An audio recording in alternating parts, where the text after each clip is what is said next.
Hello and welcome to this edition of Inside Warhawk Athletics. This is a new series that we're launching to showcase the personalities in and around UW-Whitewater Athletics. My name is Chris Linicki, and I'm one of the assistant athletic directors for Warhawk Athletics. And today's guest is our head football coach, Kevin Bullis. Coach Bullis is entering his sixth season at the helm of the program. He's in his 13th year at the university. Since Coach Bullis became head coach prior to the 2015 season, the Warhawks own a record of 57-9 and have claimed 3 WIAC championships and 4 trips to the NCAA Playoffs, including an appearance in the national championship game in 2019. Coach Bullis is a 2-time WIAC George Christ Coach of the Year. Coach, thanks for joining me today. How are things going for you? Oh, fantastic. It's a pleasure being with you, Chris. Oh, and thanks again for doing this. And, let's get right into it. Since the WIC announcement regarding the cancellation of fall sports, I think, about 3 weeks ago now, what has been your kind of workflow with the team and how are you communicating with everyone? Primarily ever since March 20th, when our players and our university students left, really our primary form of communication has really been one-on-one conversations. A lot of that, we started that right off the bat and have continued that. And we've done a lot of things, obviously Zoom and WebEx and all the other virtual resources that we've been able to utilize. And so, on most part, it's been an extended spring break, a long summer, whatever you want to call it. And so, our kids have really been training on their own and utilizing whatever facilities or resources they have at their own hand that they can utilize. And so, I mean, to me, ultimately, coming out of, like you said, that decision for our conference, the WIC made to, push basically our opportunities for competition back to the spring. The main focus now is getting our kids ready to come on campus. And I know one thing, on August 31st, our kids will be on campus. We'll be having team meetings and getting the ball rolling as far as the fall season is concerned. And it's obviously a different fall season than what we typically have. Right. You mentioned it, you alluded to it about the potential for spring competition. There's been a couple of leagues in Division III. I believe the Ohio Athletic Conference is one of them where they've announced a 5-game schedule. Is the potential for competition something you're excited about? I know at the Division I level, there's been some hesitation that it runs a little bit too close to next fall. They put a limitation on Division III, excuse me, in the sense that the NCAA said 5 competitions. With that 5 competitions, though, they've also put the stipulation on it that does not use a year of eligibility for our kids. So a young man that's a freshman right now, and if they play in all 5 of those games in the spring or competitive opportunities, they will be freshmen next fall. So to me, in my approach to it, and as I've emphasized to our players, this is a bonus year. This is a bonus opportunity in the sense of preparation. They've given us 114 practices, or what we call contact days, to work with our young men, which is outstanding. And I'm not saying we're going to practice 114 days. That would be unrealistic. That'd be unhealthy in all reality. But to be able to get our coaches working with the young men on their speed and strength development, that to me is unbelievable. And that's something we haven't been able to do in the past. We have strength coaches and the staff that manage that. Now we're able to get our coaches involved with that. And so, I mean, that limitation to 5 games it doesn't scare me or concern me as much as, if we were playing 10 games in the spring, yeah, that would be a quick turnaround to coming in to the fall of 21. Well, a lot of uncertainty going forward, and certainly something that we all have to adjust to. But I'm going to shift gears a little bit, Coach, and I want to get into your background. Kind of where you started in football. I'm going to make a guess that you did play as a younger child, but talk about where you first started playing the game. Sure. You know what? I can tell you exactly where I first started playing. It was called St. Olaf Church. It was the Catholic church in town. I lived right across the street from it. And every kid in our neighborhood showed up in that lot. And we played baseball during the summer. We played football in the fall and played basketball at the church as well. So, I mean, that was kind of our place. That was kind of where we kind of grew to have a great passion for the game and where I grew, to be honest with you, in the sense of really truly realizing the importance of sport to me in all reality. And obviously through my high school years at the small town of Elba Lake, Minnesota, and 1100 county seat. We were a big city, and but it's a place that really, to me, a very grounded um, experience, very grounded experience. I mean, in the sense of being taught how to do things right, and being in a community where everybody knows each other. Shoot, I was related to 2/3 of the town, and it's that type of community, and the work ethic and the value of sport. Those were the things that I really learned during those times. Yeah, you mentioned being from Elbow Lake, Minnesota, and you went on to with the intention of playing at Minnesota Morris, and you did have a career, and if I'm not mistaken, it was shortened by injury. So just talk about your process of going to Minnesota Morris and why you ended up heading there and to play football. Minnesota Morris was a school of 1,600, so I guess I went to another small college, but compared to where I grew up, that was very big. And Minnesota Morris was really a huge piece of my life, and a huge piece of my development, my growth of passion for the game of football. I went there to be um, I went to and got my degree in social science teacher education with an emphasis in history. And my plan was to be a high school coach, high school teacher, and that was my path at that time. Yeah, you mentioned really going into my senior year. I had great visions of amazing things, and my goal at that time was to be an All-American. I don't know, that might have been a lofty goal. I don't know if I was quite that good, but that was my goal. And third game of the season, I broke my arm and broke my wrist in three places playing against UW-River Falls, actually, which the ironic thing is I ended up coaching there. And my coach at that time was a gentleman by the name of Stan Zwiefel. And Stan Zwiefel used to coach here at UW-Whitewater.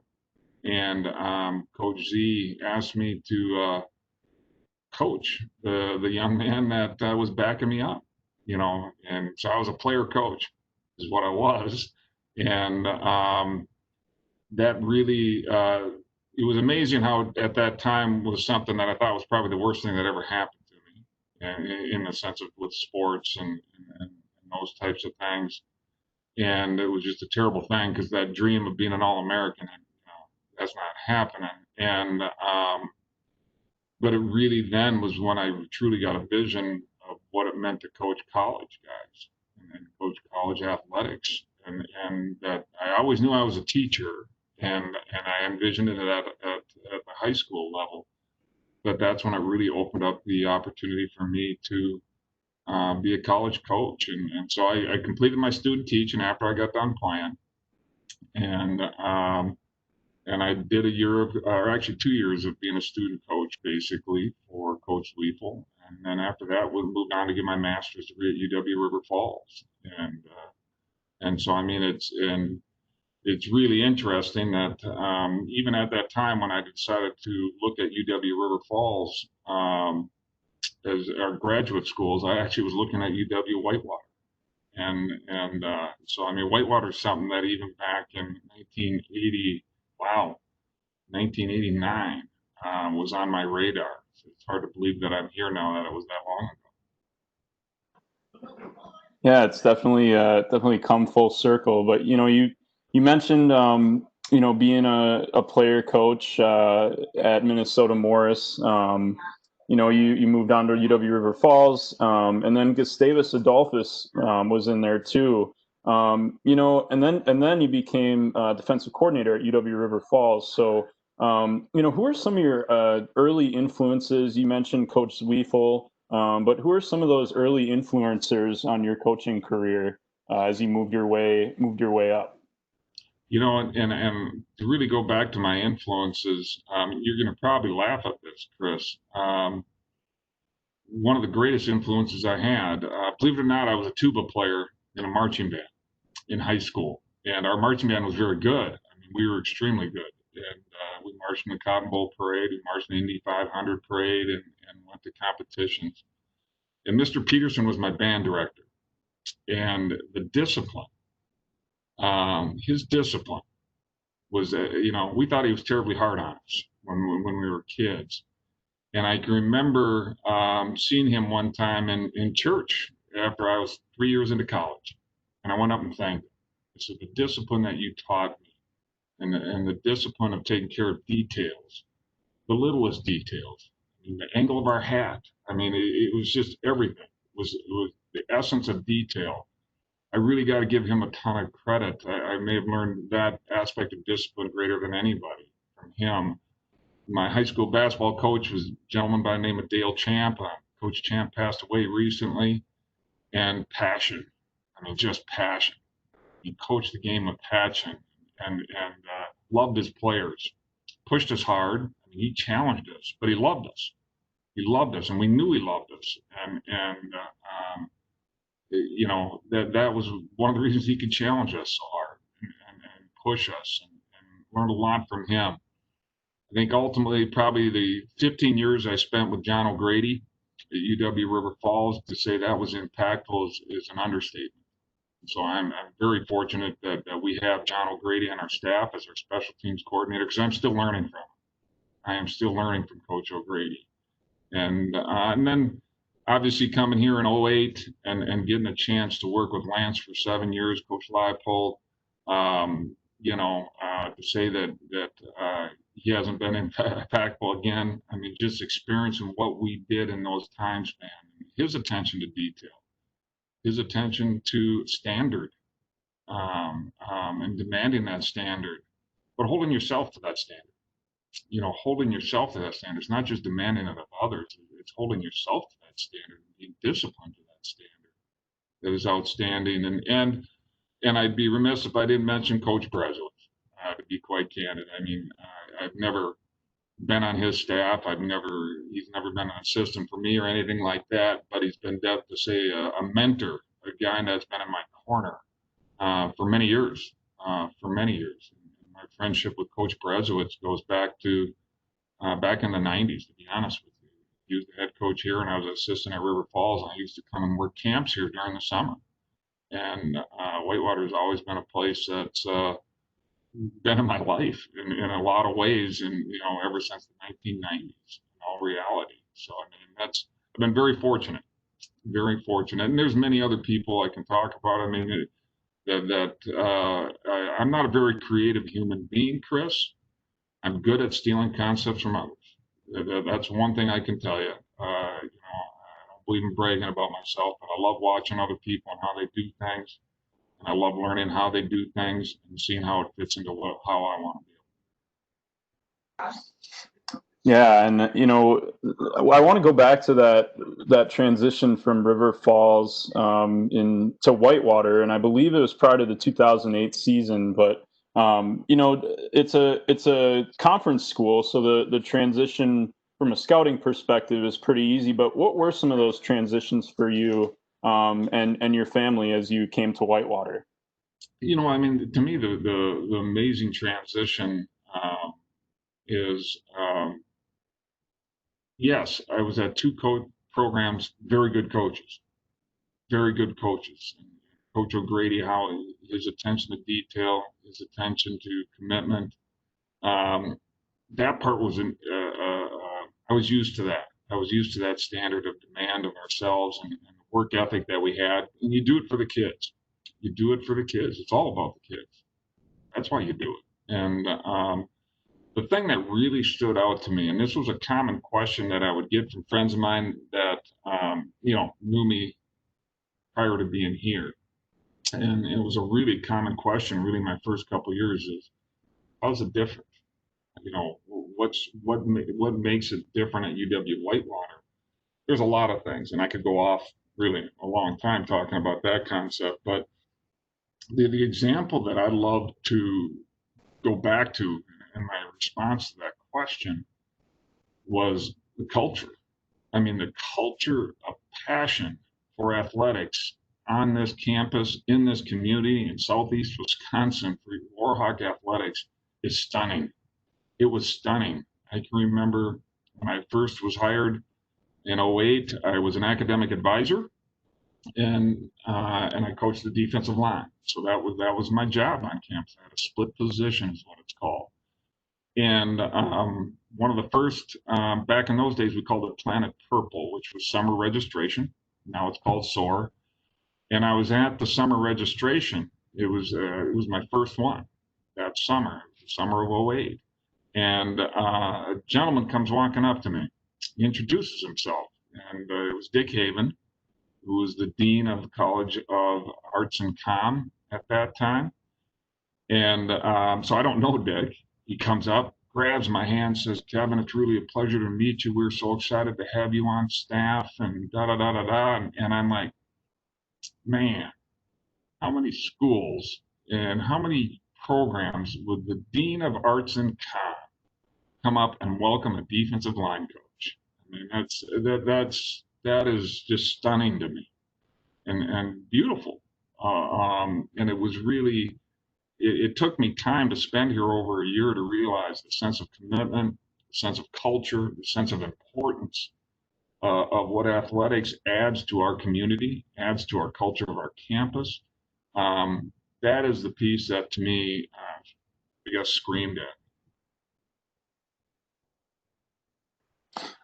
Yeah, absolutely. And during your time here as an assistant coach, you mentioned that defensive line group, and I know one of the things that this program really prides itself on is its commitment to winning at the line of scrimmage.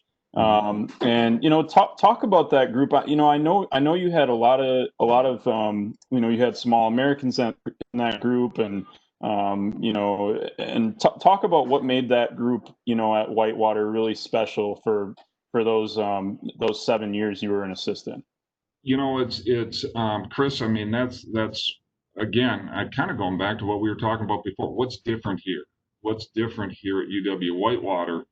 And that was one of the other things that I learned over the years of being here. Our O line and our D line.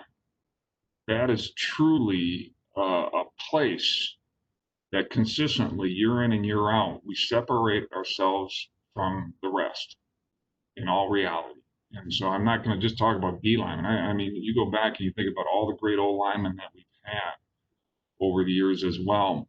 But that is the place that we really separate ourselves from others. I'm not trying to take anything away from the skill players we've had, the Jake Kumeros, the Matt Barents, the Blanchards. I mean, yes, they've been some amazing skill players here, not just offensively, but defensively. But the consistent unit of how our D-line and O-line play is something that's exceptional compared to what other programs have. And it starts with the talent. We're so fortunate to be able to, in that time span, Sant Manette, who's a Stagg Bowl MVP, and guys like um, you know, Michael Bratchett. I got to try to think of all the names. Casey Casper. Shoot, I mean, I can go down the list, and Harry Henschlers and those guys. One of the key pieces that to me was most important about from a D-line aspect, speed. They were fast. They were fast. And I know a lot of times when people think about defensive linemen, you think of these big dudes. And yeah, they were some big fellas, but they were fast. And I think that's one of the things that we continue, or I know we continue to do, but it's been one of the key pieces of our success up front is our ability to get those recruit fast, recruit speed defensive linemen. And then a great sense of discipline to technique. That is another thing that makes us unique. A lot of football programs, The D-line, to be quite blunt, is not coached with the sense of detail that you coach an O-lineman. And some programs think that's the way it should be done. We don't. The standard of technique, the standard of play that we demand from our guys demands a lot of repetition. It's a repetition thing, and demands a ton of work. And that to me is really the speed with great talent, and you combine that with high standards of technique. Wow, you got an efficient football player on the field and an efficient group on the field. Absolutely. And, you know, that group and, you know, like certainly many others helped you guys, helped the Warhawks win six WIAC championships during that span when you were an assistant, 5 national championships, I believe 6 Stagg Bowls as well. You know, so you have those 7 years, you know, leading into 2014. The team is making its run through the playoffs. Mm-hmm. And we learned that Coach Leipold has accepted the head coaching job at the University at Buffalo. You know, between that time and, you know, when you were announced as the head coach, it must have been January or February of 2015. You know, talk to me just give me kind of the course of events that played out, you know, during that time. I could talk about that week for a long time because it was utterly amazing. I mean, it really started on that Sunday. We were in preparation to play Wartburg, and that following week, that one Saturday, I believe that was second round of playoff, maybe third round. At that point, yeah, it was third, and so I knew something was up because Lance wasn't in the office on Sunday. And so, you know, kind of thought, well, maybe he had some family going on, and that was unique for him. And then later in the day, we had a staff meeting, and Brian Borland informed, who was the D coordinator at that time, Brian informed us that Lance was taking the Buffalo job. Had interviewed and was taking it, and that it would be announced on Monday at a press conference. And so we were told, don't tell anybody, and we were going to have a team meeting Monday morning. We were going to schedule a team meeting at 7:00 in the morning to meet with the players and inform them of the news, so they didn't hear it from the media. And crazy thing is, sometime later in the afternoon, my phone blew up. It was like text message, phone call, and I was ignoring it because I was breaking down film on Wartburg. And I don't know why, but finally I looked because why is everybody texting me? Well, somebody had dropped it on social media that Lance was taking the job. And so, yeah, from the beginning, it didn't go necessarily as scheduled. Let's put it that way. And Lance came back for our team meeting that Monday. So we had the team meeting, Monday morning, and informed the players that Coach Leipold was moving on. So they were shocked. We all were. We all were shocked at that point. And so we practiced. And that's ultimately what it was. Probably one of the coolest things that happened that week was Monday afternoon. We had another team meeting. Coach Leipold was there. And when he walked in the room, the amazing applause, hoots, the hollers, screams. Yes, as much as we were all sad, and you know, shoot, we're losing a great head coach. Just the appreciation that everybody showed for him, the excitement how they were excited for him. They were excited for Lance's opportunity. That was beautiful. Truly, one of the biggest things this program teaches us is be happy. You know, when somebody has that type of opportunity. Yeah, and so then we just kept on going. We jumped into our process and went into our process. There was definitely there's overlying anxiety. Then as the week went along, some of the assistant coaches had made some decisions to go along with Lance, Brian Borland, and Andy Kotelnicki, and Daryl Pulsa, and Al Hensel. I was offered an opportunity to go, and chose to stay. I mean, I can't say I wasn't tempted significantly, but the opportunity to stay here and the potential to maybe be in this role, I said, no, I want to stay here.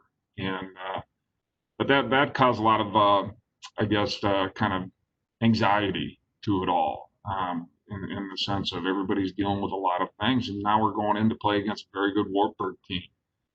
And we finally get to the game, and we start out that game not very well. And I think at one point we were down by 17 points in the second half. And yeah, I mean, you felt like maybe the wheels were coming off, but nobody would let that happen. That was what was beautiful. The players, the coaches, we just stayed locked in on what we normally do, and stayed locked in on our process. We quit worrying about who's leaving, who's going. We got focused in on taking care of ourselves and taking care of each other, and made a few big plays. Next thing you know, we win that game, and it was, I'll be quite, in all my years of coaching, it is my most favorite game. It is, seriously, I mean, even more than the national championship games. That event, that week, the tumultuous part of that week, and to overcome it all was just stunning and truly amazing to be just a little piece of that. Yeah, and I my first year on campus, and that was definitely one of my favorites too in football. It was I believe it was 33-17 late in the third quarter, and then I think we scored on the first play of the fourth quarter, if I'm not mistaken.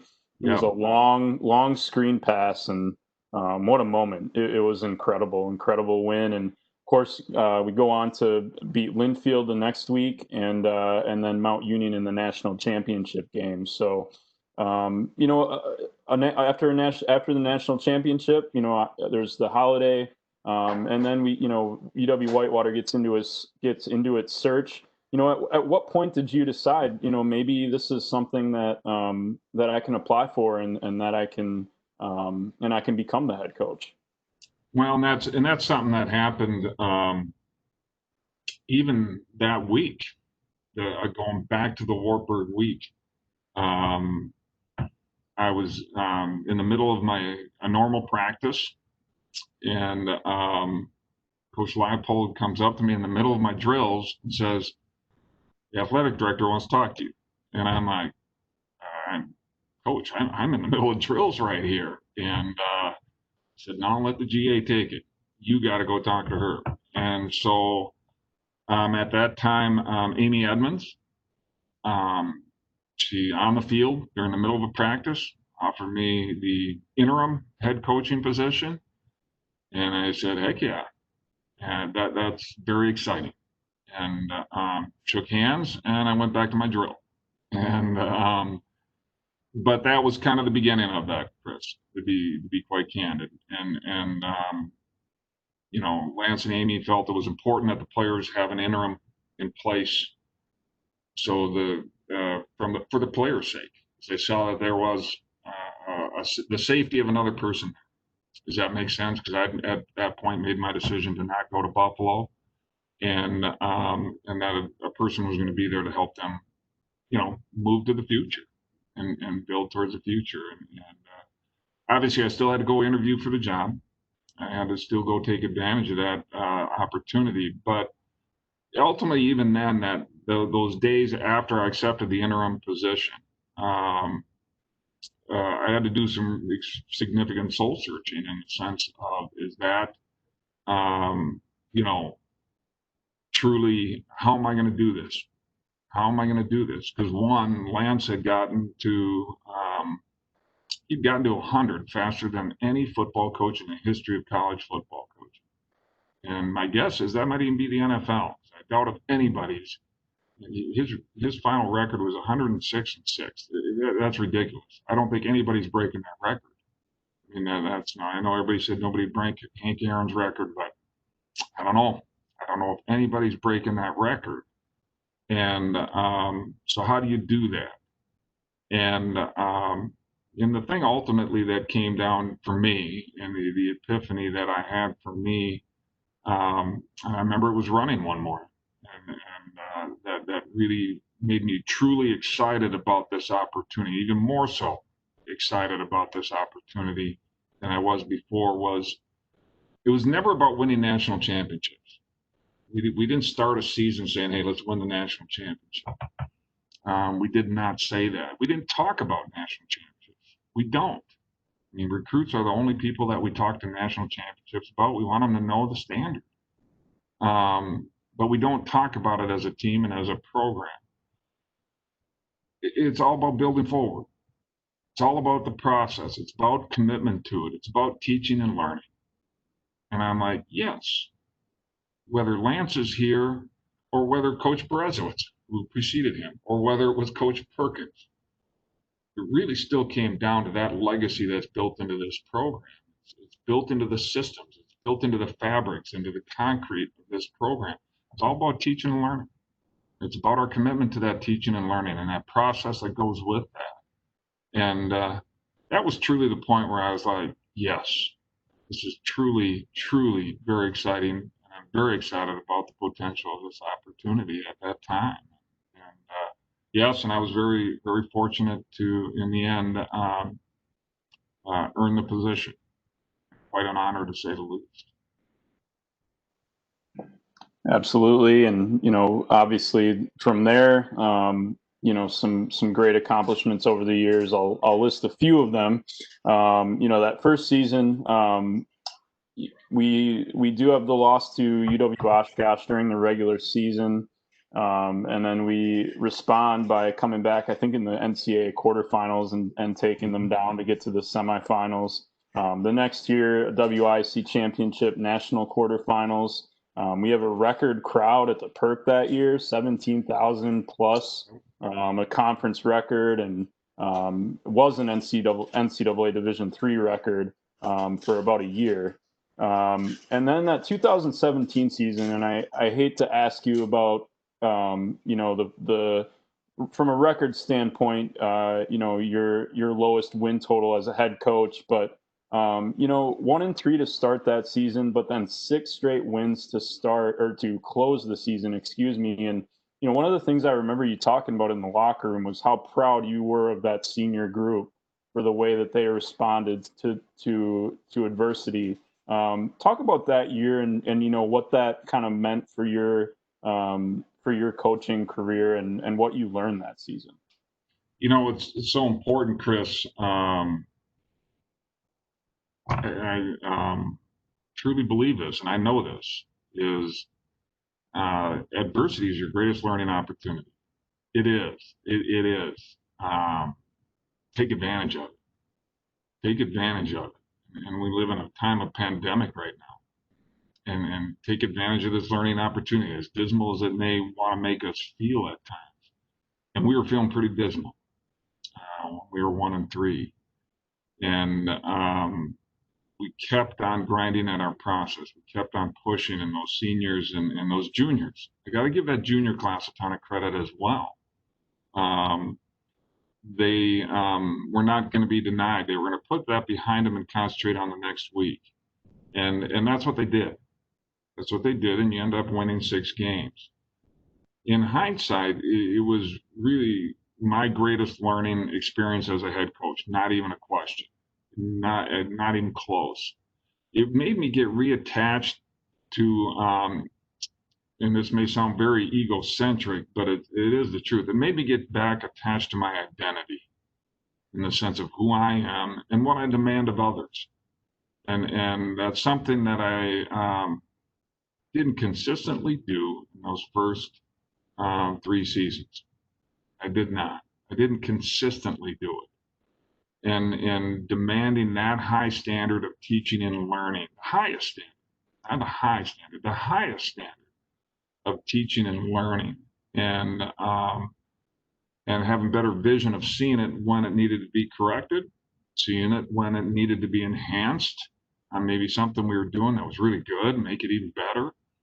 And it really made me self-reflect on myself that the most important thing is the learning culture of this program. It is the most, and I know people think that sounds soft and cushy. No, it isn't. It is hard. It is difficult. It is fulfilling now. It is beautiful. But it is not easy. It is not easy. It is a grind. And yeah, it's going back to when I was in college and I decided to be a teacher. And even before that, I loved teaching somebody how to do something, whether it was throw a baseball or help them in class. I mean, I wasn't the greatest student, but I did love helping others and teaching them. And it made me go back to truly what's my identity. My identity is a teacher, and demanding that of everybody else in this program, and demanding that highest standard that I learned from Lance Leipold.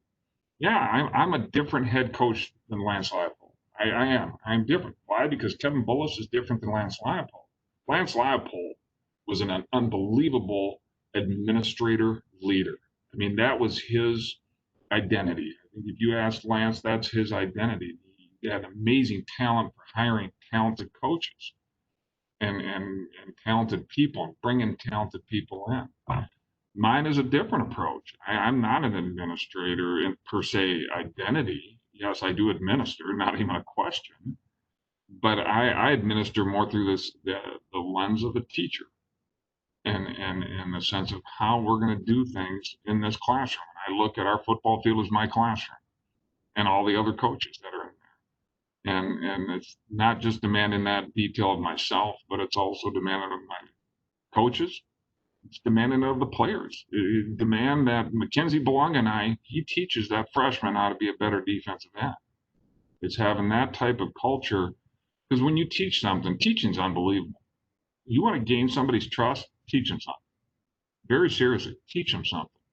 Somebody you don't even know, and they will have a sense of trust with you that is amazing. And that's why it's so important within a team concept to develop that sense of trust. So you do get Mackenzie Belonga, who's one of your DNs, to coach and teach, even though he's a player, and develop that trust with each other. And you don't just recommend it; you demand it of everybody. And that to me is really ultimately the lessons that came out of that 7-3 year, that 7-3 season for me personally, and may have been my greatest learning year ever in all reality. It was a gift. It didn't feel like a gift at the time, but we made it. That I mean, to me, it's no different than. And I know I'm jumping around on you. Where last year we lose to Oshkosh in that last game of the season, and we were a much better football team than we played in that game, not even a question. But it was the best thing that happened to us because it brought us to a higher sense of urgency. And that's really what happened in 2017. It heightened our sense of urgency in 17 to teaching and that culture.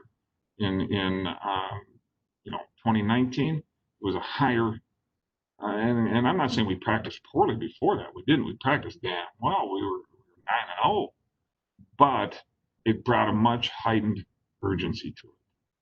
We found a new level for ourselves. We found a new benchmark to raise that bar, and that was beautiful last year. I think those are two examples where I think adversity was one of the best things that ever happened to me and us. Absolutely, and actually that was going to be my next question about that UW Oshkosh game. So we'll skip ahead. We'll go back for 1 second. Just wanted to fill in a couple gaps. 2018, after that 17 season, undefeated regular season, WIAC championship. You extend that unbeaten streak from the previous year all the way out to 19, I believe 19 games. National semifinalist.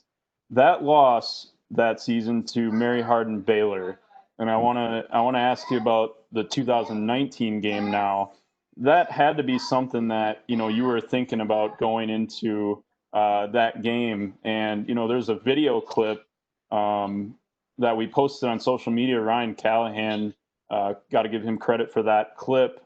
But what an emotional moment for you and the guys in the locker room after that Mary Hardin-Baylor win. And, I don't think I told you this ever, but their sports information director sent me a note afterward and said, we haven't been pushed around like that in a long, long time. So just what are your kind of emotions from that game, memories? Because, that video that I referenced, you really just kind of, it seemed like you just kind of fell it right into the guys' arms. You're embracing your guys, and what a win that was. And just talk about that moment for you.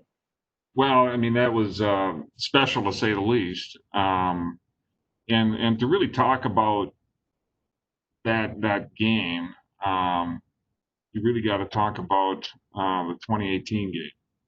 And our 2018 game, we went down there and didn't play to our level. Didn't play to our level in our standard. And after we lost that game, I came. It's interesting. You would think it's always interesting to me to listen to football coaches get interviewed after a game, and they'll give answers to questions. And then I guarantee you, I know what happens to them. They go back and then watch film of the game on Sunday, and they got a different answer to that same question. And that was something that, and I'm talking about that 18 game. I remember thinking after that game, they got after us. They really pushed us around. They beat us up, this, that, and the other. And I went back and I looked at the film, and I'm like, no, actually hit the heck out of them. We played very physical. We made some mistakes, though. We made some mistakes. We put the ball on the ground. We missed some opportunities to take the ball away. And that's really ultimately what I learned from that film, is that it was all ball security. That 18 game was all about ball security. We didn't secure it from them. We didn't take it from them. And we gave it to them. We didn't secure the football in that game. But I was encouraged. I was excited that, wait a second, we were knocking them around. We just kind of stalled their own drives with some of those issues. And our players saw that. Our players saw that. So there was a great sense of something to prove, Chris, coming into that 19 game. And there's a beautiful picture that I've seen, and it's the picture of Jordan Brand actually coming out of the locker room, getting ready for that game. And the look in his eyes, it is beautiful. It is so locked in. It is so motivated. I mean, it is like a Picasso to me. I mean, it is just, I could look at that picture forever and see all kinds of concepts that are in him at that moment. And that's the way we were feeling going in. We got something to prove. We got something to prove. We were our own worst enemy in 18. And then to go out there and do it in that manner against a very, very, very, outstanding football program and outstanding coaches. But we knew we could do it. That was the beauty. And we had that standard in ourselves, that heightened sense, and that heightened sense of urgency. And it's all motivation. It's all about the motivation of what drives you as an individual day to day. And that's something we talk about and preach to our players. What is your something to prove? And we had something to prove that day. We had something to prove, exceptionally, based off of how we played in 18. Absolutely. And, after that 2019 win, go on to beat St. John's at Perkins Stadium under the lights. Kind of a thrilling game that was, too. And great quarterback that we defeated. And then unfortunately ran into another hot quarterback a week later and in the Stagg Bowl, and we finished as national runner-up. What did you take? What kind of experience or what kind of teaching lessons did you take from last fall's run? And that's, I think the first thing we've already talked about, that heightened sense of urgency, the heightened sense of motivation that you bring to a practice. And again, I'm not saying we practice poorly. We found a new level.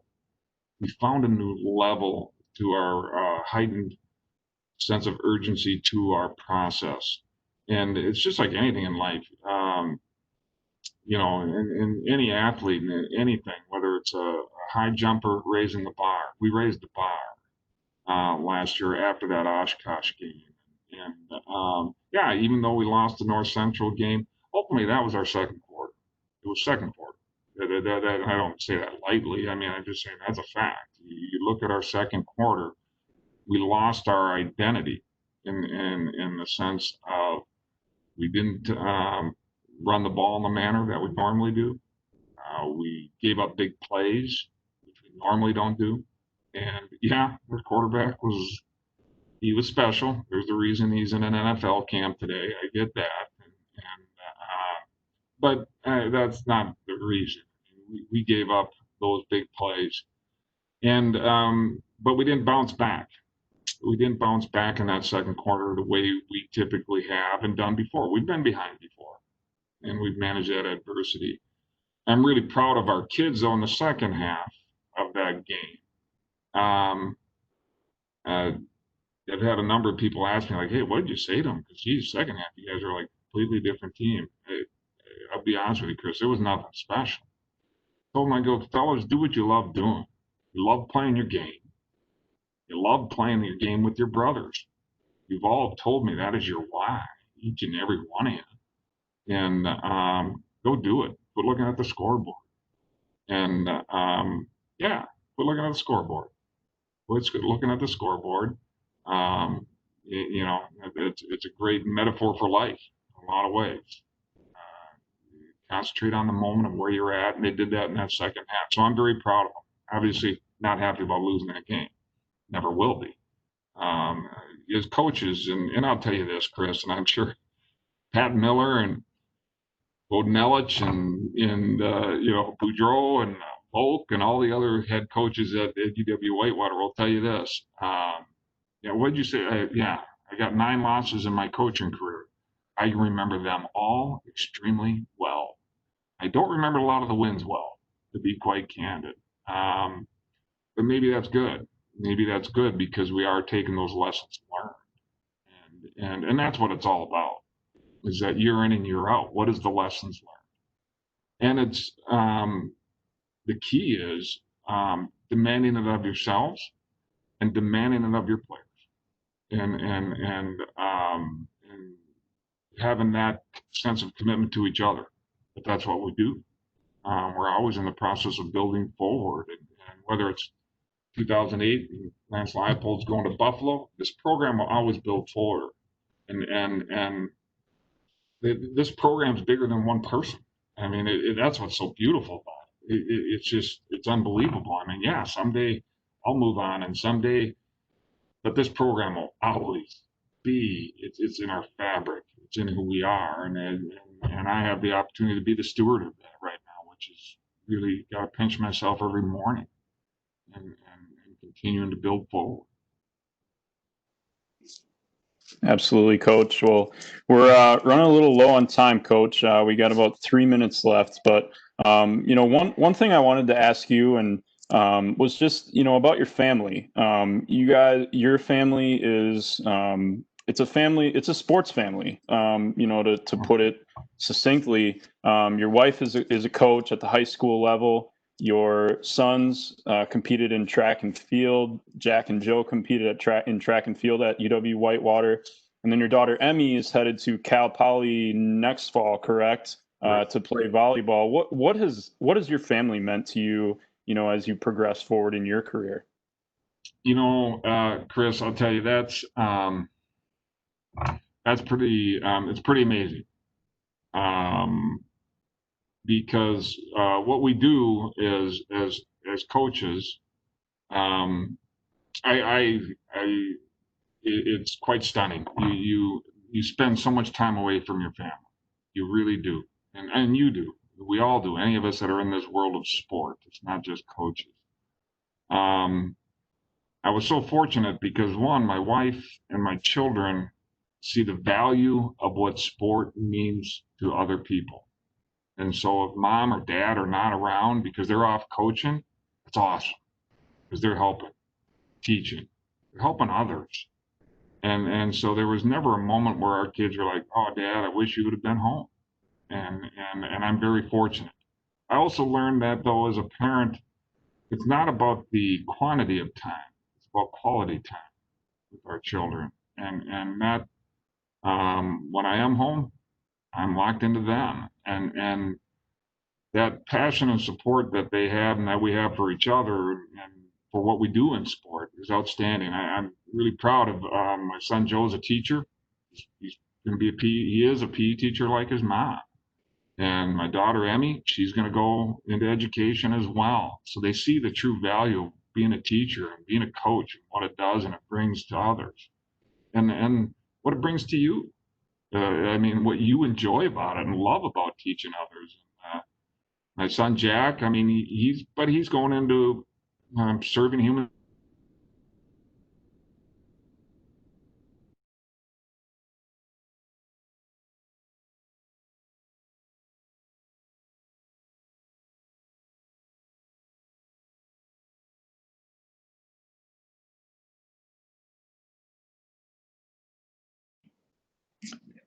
All right, Coach. It looks like we have run out of time. Thanks again for joining me, and we will look forward to talking to you again soon. Thank you very much, Chris. Thank you for the opportunity. You bet.